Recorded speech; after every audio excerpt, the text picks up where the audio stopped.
Now that your husband is dead, grieve, pack your bags, and never come back. Those words still echo in my bones, child.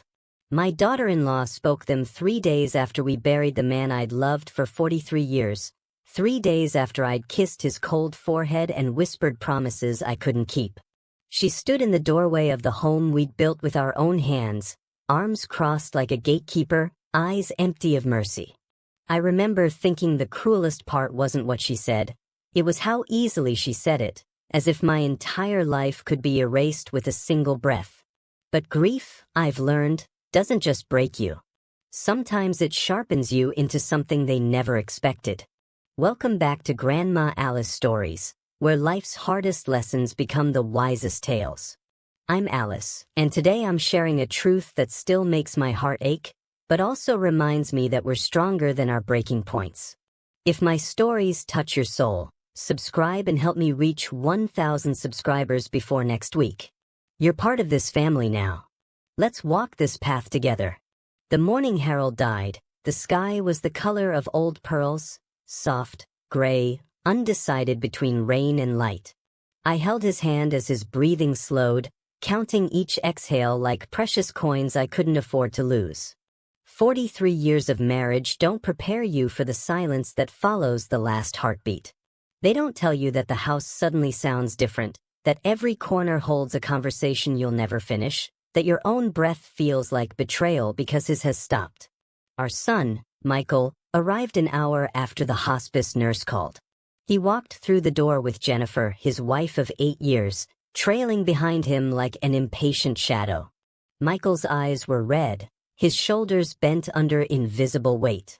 He hugged me, and for a moment, just a moment, I felt my boy again, the child who used to bury his face in my apron when thunderstorms frightened him.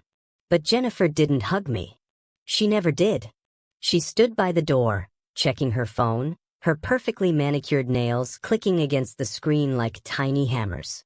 When Michael finally released me, she glanced at Harold's still form in the bedroom and said, "We should discuss arrangements. Quickly. I have a meeting at 3.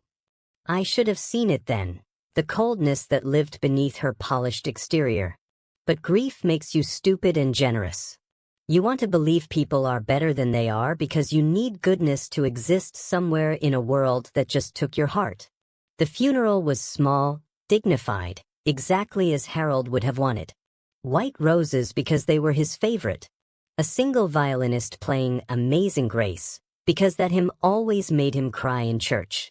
Michael delivered a eulogy that broke halfway through, his voice cracking on the word Father. I sat in the front pew, dry-eyed not because I wasn't destroyed, but because some pain is too deep for tears. It lives in your marrow, in the spaces between your ribs, in the way you forget to breathe. Jennifer sat beside Michael in a black designer dress, her face composed, her hands folded perfectly in her lap. She looked beautiful and untouchable, like a statue of grief rather than the real thing. When people offered condolences, she smiled graciously, tilting her head just so, the perfect picture of a devoted daughter-in-law. But I knew better. I'd known for years. The signs had been there, small and easy to dismiss. The way she'd redirect conversations when Michael asked about visiting me. The subtle comments about how old houses require so much upkeep, and wouldn't a smaller place be easier, Mom? The times she'd schedule family dinners at restaurants, never our home, as if stepping through our door might contaminate her expensive shoes. Harold noticed too. "She doesn't like us much, does she?" he'd say, his voice soft with the kind of sadness that comes from being unwanted. I'd squeeze his hand and lie, "She's just busy, honey." Different generation, different ways. We made excuses for her because we loved our son, and loving him meant swallowing the small cruelties she fed us like bitter pills. 3 days after the funeral, she knocked on my door at 8 in the morning. I was still in my nightgown, hadn't brushed my hair, hadn't eaten anything but crackers and tea since Harold passed. The house felt enormous and empty, every room a museum of memories I couldn't face yet. I opened the door expecting Michael, maybe bringing breakfast, maybe just coming to sit with his grieving mother. But it was only Jennifer. She wore white linen pants and a silk blouse the color of champagne, her hair pulled back in a smooth ponytail, sunglasses perched on her head like a crown. She looked like she was headed to brunch, not visiting her recently widowed mother-in-law. "Alice," she said, not Mom or even Mrs. Cooper. Just Alice, flat and final. "We need to talk." I stepped aside to let her in, but she didn't move. She stood on the porch, on the welcome mat Harold and I had chosen together at a flea market 20 years ago, and said, "This won't take long." Something in her tone made my spine straighten. I'd been a school teacher for 30 years before retiring. I knew the sound of someone about to deliver bad news they'd already decided you deserved. "Michael and I have discussed this extensively," she continued, her voice smooth and practiced, like she'd rehearsed this speech in front of a mirror. "This house is too much for you to maintain alone. You're getting older, and frankly, the property value has increased significantly. We think it's time to sell." I blinked at her, my mind still fuzzy with grief and lack of sleep. "Sell? Jennifer, Harold just—" "I know," she interrupted, her tone sharpening. "And I'm very sorry for your loss. But we need to be practical. Michael is the executor of the estate. Legally, decisions about the property fall to him now. We've already spoken with a realtor." The world tilted slightly. "You've spoken with a realtor?" "Harold's been gone 3 days." She sighed, the kind of sigh reserved for explaining simple concepts to slow children. "Alice, emotions can't dictate financial decisions. This house is worth nearly $800,000. That's Michael's inheritance. Your inheritance. It's irresponsible to let it sit here deteriorating when we could liquidate the asset." Liquidate the asset. She was talking about the home where I'd raised my son, where Harold and I had celebrated 43 anniversaries, where every floorboard held a story, where his coffee mug still sat unwashed by the sink because I couldn't bear to clean away the last trace of his lips. "This is my home," I said quietly, my voice steadier than I felt. Jennifer's expression hardened. She removed her sunglasses, and I saw something cold and calculating behind her perfect makeup. "Actually, Alice, according to the will Harold updated last year, the one Michael helped him with, the house is held in trust with Michael as the primary beneficiary. You have residency rights, of course, but ultimately, the decision is his." My heart stopped. Harold updated his will? Last March. Don't you remember? Michael took him to the lawyer's office. I did remember. Harold had been upset about something that day, quieter than usual when he came home. When I asked, he'd kissed my forehead and said, "Just old man worries, sweetheart. Nothing to concern you." I trusted him. I trusted them both. Jennifer put her sunglasses back on, a gesture of dismissal. "Look, I'm not heartless. You can stay here for a few weeks while you find an apartment. Something small, manageable. But we need to list the property by the end of the month. The market's hot right now." "Where's Michael?" I asked, my voice barely above a whisper. "Does he know you're here?" Something flickered across her face. Triumph, maybe, or satisfaction. "Michael agrees this is for the best. He's just too emotional to have this conversation right now. So I'm handling it." She turned to leave, then paused, looking back over her shoulder. "Oh, and Alice? Now that your husband is dead, grieve, pack your bags, and never come back. This house has too many memories for Michael. It's time for all of us to move forward." She walked down the porch steps, her heels clicking against the wood Harold had painted every spring, climbed into her white Mercedes, and drove away. I stood in the doorway for a long time after she left, still in my nightgown, still unwashed, still broken. The morning air felt cold against my skin. Somewhere in the distance, I heard a cardinal singing, Harold's favorite bird. He used to say they were messages from heaven, proof that beauty still existed in a hard world. I closed the door slowly and leaned against it, my legs finally giving way. I slid down to the floor, my back pressed against the wood, and finally, I let myself cry. Not the gentle tears of grief, but the raw, ugly sobs of betrayal. That night, I sat at the kitchen table with a cup of cold tea I'd forgotten to drink. Harold's reading glasses still rested on the newspaper he'd never finish. His jacket still hung by the door. And somewhere in this house, our house, were answers I hadn't known I needed to find. I thought about Jennifer's words, the coldness in her voice, the rehearsed cruelty. But more than that, I thought about what she'd said about the will, about Michael taking Harold to the lawyer, about decisions made in my absence. And I realized something that made my blood run cold. I didn't know what else I didn't know. What happens next? Well, child, that's when this grieving widow stopped crying and started looking. They say grief clouds your judgment, makes you weak and foolish. But that's only half true, child. Grief also has a way of burning through the polite lies we tell ourselves, stripping away the comfortable illusions we've wrapped around the people we love. That night, sitting in the kitchen while Jennifer's cruel words still echoed in my ears, something inside me shifted. I wasn't just Harold's widow anymore. I was a woman who'd been dismissed, discarded, and underestimated. And there's nothing more dangerous than someone with nothing left to lose except the truth. I started in Harold's study the next morning, after a sleepless night that felt like swimming through dark water. The room still smelled like him, Old Spice aftershave, the leather of his favorite chair, the faint vanilla scent of the pipe tobacco he'd given up 10 years ago but whose aroma had soaked into everything. His desk was exactly as he'd left it, neat stacks of bills, a calendar with doctor's appointments marked in his careful handwriting, a framed photo of us from our 20th anniversary when our hair was still dark and our smiles came easy. I'd always respected Harold's privacy. In 43 years of marriage, I'd never snooped through his papers, never questioned his decisions about finances. He handled the money, I handled the home. It was the way our generation did things, the unspoken contract of our marriage.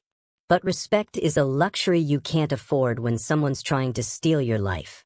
I opened the first drawer carefully, half expecting Harold's ghost to materialize and ask what I was doing.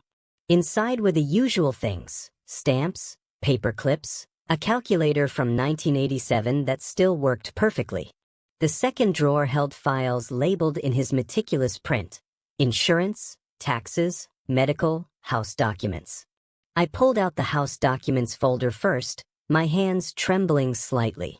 Inside were the original mortgage papers from 1982, marked paid in full, in Harold's handwriting with the date, September 15, 2003. I remembered that day, how he'd taken me to dinner at the Italian restaurant downtown, ordered champagne even though we rarely drank, and announced that the house was finally, completely ours. We'd danced in the living room that night to Nat King Cole, both of us crying and laughing at the same time. Beneath the mortgage papers was the deed. I scanned the legal language, my heart pounding, until I found what I was looking for: Harold James Cooper and Alice Marie Cooper, joint tenants with right of survivorship. Joint tenants. That meant when Harold died, his half automatically passed to me. The house was mine, not held in trust. Not Michael's inheritance, mine. Jennifer had lied. But, and how had she known enough about the will to lie so convincingly? I kept searching, pulling out file after file, looking for the will Jennifer had mentioned. The one allegedly updated last March. The one that supposedly changed everything. An hour passed, then two. I went through every drawer, every file, every folder. Nothing. Then I remembered. Harold had a safe. A small fireproof box he kept in the back of his closet, behind his winter coats. He'd shown it to me years ago, told me the combination was our wedding anniversary, October 15, 1981. Just in case something happens to me, he'd said. Everything important is in there. I climbed the stairs slowly, each step feeling heavier than the last. The bedroom still held the ghost of him, the indent in his pillow, the bookmark in the novel on his nightstand, the smell of his skin that lingered in the sheets I couldn't bear to wash.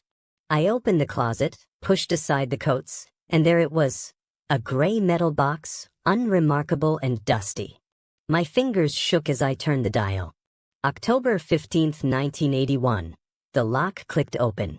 Inside were the pieces of our life, organized with Harold's characteristic care.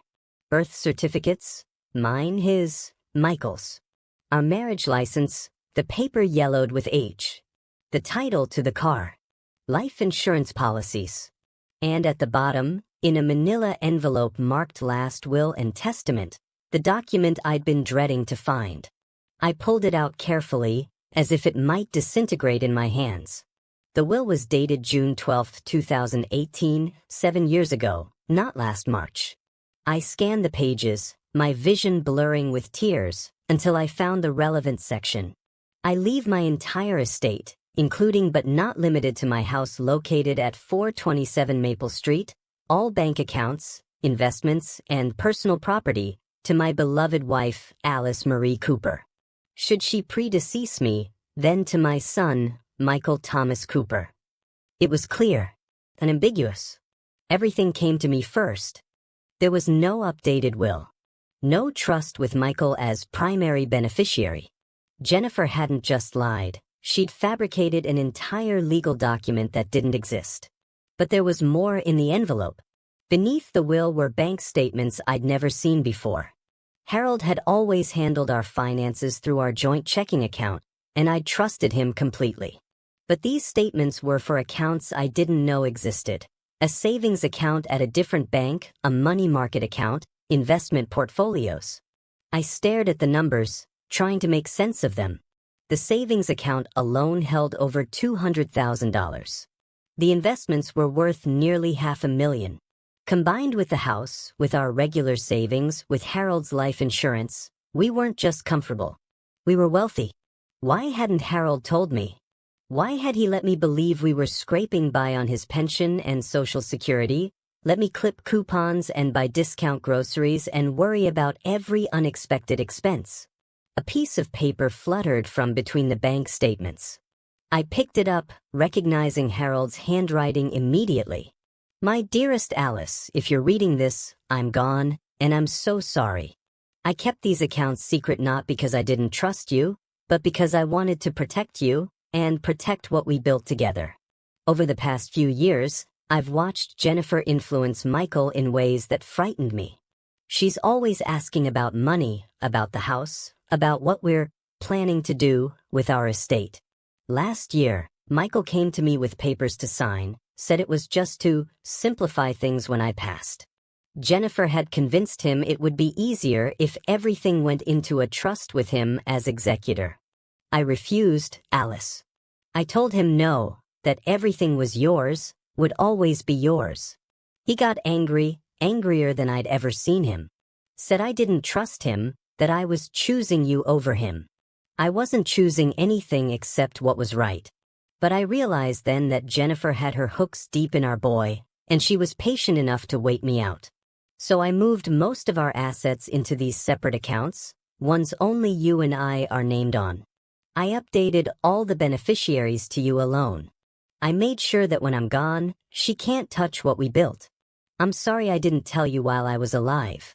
I was ashamed that our son had changed so much, that I'd failed somehow as a father. But you deserve to know the truth. You're not helpless, you're not poor, and you're not at anyone's mercy. The combination to the safe is our wedding anniversary because that was the best decision I ever made. Take care of yourself, my love. And don't let anyone, not even our son, make you feel small. Forever yours, Harold. I read the letter 3 times, tears streaming down my face, my hands shaking so badly the paper rustled like autumn leaves. Harold had known. He'd seen what I'd been too trusting to see, and he'd protected me the only way he knew how. I sat on the bedroom floor, surrounded by the evidence of my husband's final act of love, and felt something new rising inside me. Not just grief anymore. Not just shock at Jennifer's cruelty or confusion about Michael's betrayal. It was anger. Pure, clarifying anger. Jennifer thought she could walk into my home, and erase me like I was nothing. She thought widows were weak, that grief made us easy prey, that she could manipulate documents and twist truths and I'd simply pack my bags and disappear. She'd made a critical mistake. She'd underestimated what 43 years of love could build. Not just in bank accounts and property deeds, but in a woman's spine. I gathered the documents carefully, placed them back in the safe, and carried the box downstairs to the kitchen table. Then I did something I hadn't done since Harold died. I made myself a proper breakfast. Eggs, toast, coffee strong enough to raise the dead. While I ate, I made a list. Harold had taught me that, when facing something overwhelming, make a list, break it into steps, tackle each one methodically. My hand was steady as I wrote. 1. Copy all documents. 2. Find a lawyer. 3. Verify the truth about last March 4th. Talk to Michael, alone. 5. Prepare for war. Because that's what this was, child. Jennifer had declared war on a grieving widow, thinking it would be an easy victory. I was on step 2, had just found the number for an estate attorney in the phone book, when I heard a key turning in my front door lock. Michael's key. The one we'd given him when he turned 16, told him this would always be his home. The door opened, and I heard voices, Michael's low and uncertain, Jennifer's sharp and impatient. They were here. Together. And from the sound of Jennifer's tone, they weren't coming for a friendly visit. I slid Harold's letter and the bank statements into the book I'd been reading, closed it calmly, and placed my hands flat on the table. My heart was racing, but my face was composed. The kitchen door swung open. "Mom," Michael said, his eyes not quite meeting mine. "We need to talk about moving timelines." Jennifer stood behind him, her hand possessive on his shoulder, her smile sharp as a knife. And I thought, let the games begin. There's a particular kind of power, child, that comes from knowing something others think you don't know. It sits in your chest like a warm coal, steady and patient, waiting for exactly the right moment to ignite. As Michael and Jennifer stood in my kitchen in my house, I felt that power humming through me like electricity. They thought they were confronting a helpless widow. They had no idea they'd walked into a trap of their own making. "Sit down," I said quietly, gesturing to the chairs across from me. My voice was calm, almost gentle. The voice I'd used for 40 years teaching children who needed guidance, not anger. Michael shifted uncomfortably, but Jennifer's eyes narrowed. She recognized something in my tone, some shift she couldn't quite identify. "Let her wonder." "We don't need to sit, Alice," Jennifer said, her hand tightening on Michael's shoulder. "This won't take long. We found a realtor who can list the house by Friday. The market's incredibly hot right now, and we don't want to miss." I said, "Sit down." The steel in my voice surprised even me. Jennifer's mouth snapped shut, her perfectly glossed lips pressed into a thin line. Michael looked between us, confusion and something that might have been fear crossing his face. They sat. I looked at my son, really looked at him, for the first time since Harold died. When had he become so tired? There were lines around his eyes I didn't remember, gray threaded through his dark hair at the temples. He wore an expensive suit, probably chosen by Jennifer, but it hung on him like a costume that didn't quite fit. His hands fidgeted on the table, picking at a cuticle, unable to be still. This was my baby. The child I'd rocked through nightmares, taught to ride a bicycle, helped with algebra homework while Harold worked late. The boy who used to bring me dandelions and call them flowers, who cried at sad movies, who once told me I was the best person in the whole world. What had happened to that boy? "Michael," I said softly, ignoring Jennifer completely. "Look at me, son." He raised his eyes reluctantly.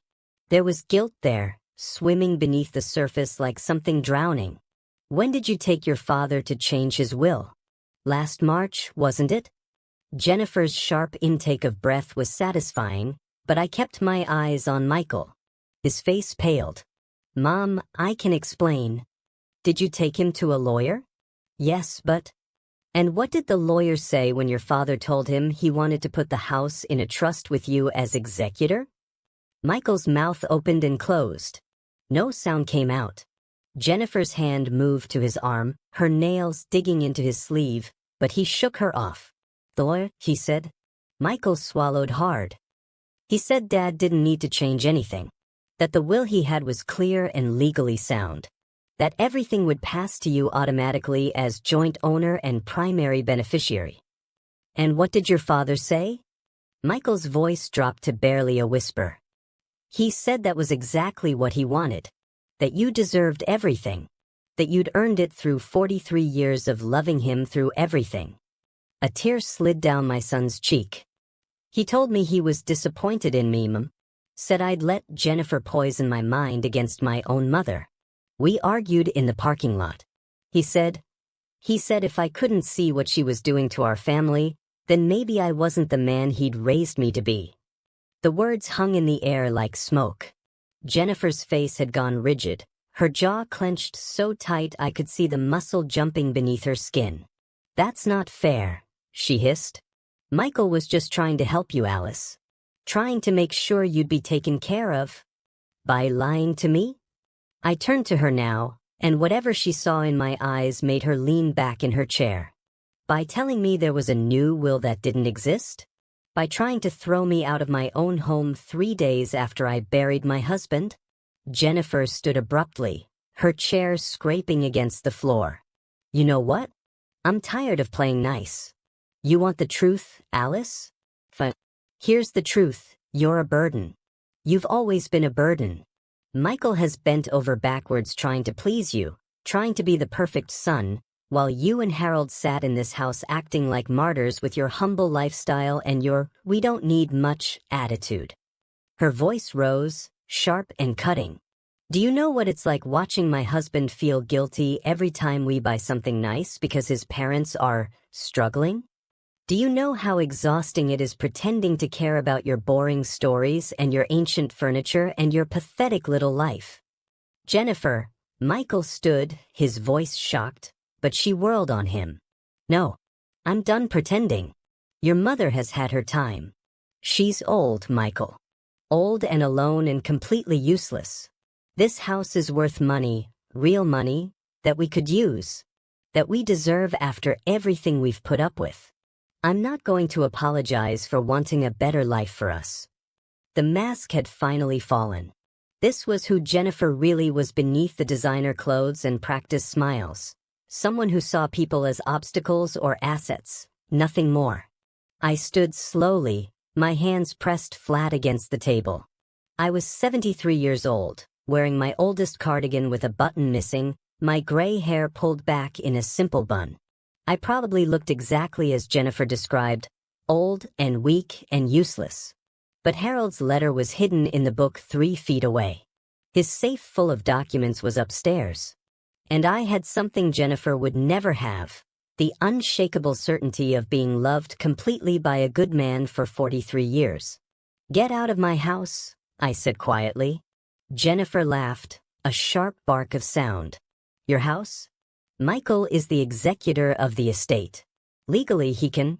Legally, Michael is nothing. I walked to the counter, picked up the phone book where I'd marked the attorney's number. This house is in mine and Harold's name as joint tenants with right of survivorship. The deed is recorded at the county courthouse, dated 1982. When Harold died, his interest automatically passed to me. There is no estate to execute. There is no trust. There is nothing but a 43-year-old deed that says this is my property. I turned to Michael, whose face had gone white. Your wife lied to both of us, son. She lied to you about what the lawyer said. She lied to me about the will. And she tried to steal your father's legacy before his body was even cold in the ground. I left the kitchen and climbed the stairs, hearing Jennifer's furious whispers below. When I returned, I carried Harold's gray fireproof box. I set it on the table and opened it, pulling out documents one by one. The deed, I said, placing it in front of Michael. See? Joint tenants. No trust. No executor needed for the house. The will, I continued, adding it to the pile. Dated 2018. Everything to me first, then to you if I predecease your father. Nothing changed last March because there was nothing to change. Michael's hands shook as he picked up the will, reading it with wide eyes. And this, I said softly, placing Harold's letter in front of him. From your father. Read it, Michael. Read what he wanted you to know. I watched my son's face as he read his father's words. Watched the realization dawn, the shame, the grief. Tears streamed down his cheeks, dropping onto the paper, smudging Harold's careful handwriting. Mom, he whispered, his voice breaking. I'm so sorry. I'm so sorry. Jennifer snatched the letter from his hands, reading quickly.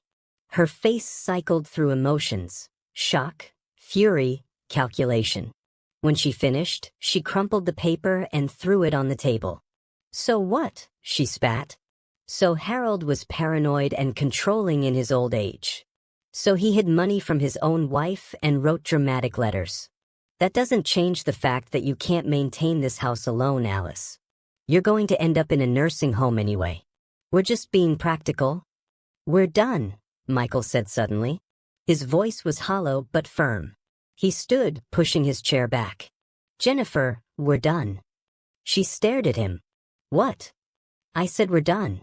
This marriage. This poison. He looked at his mother, tears still streaming.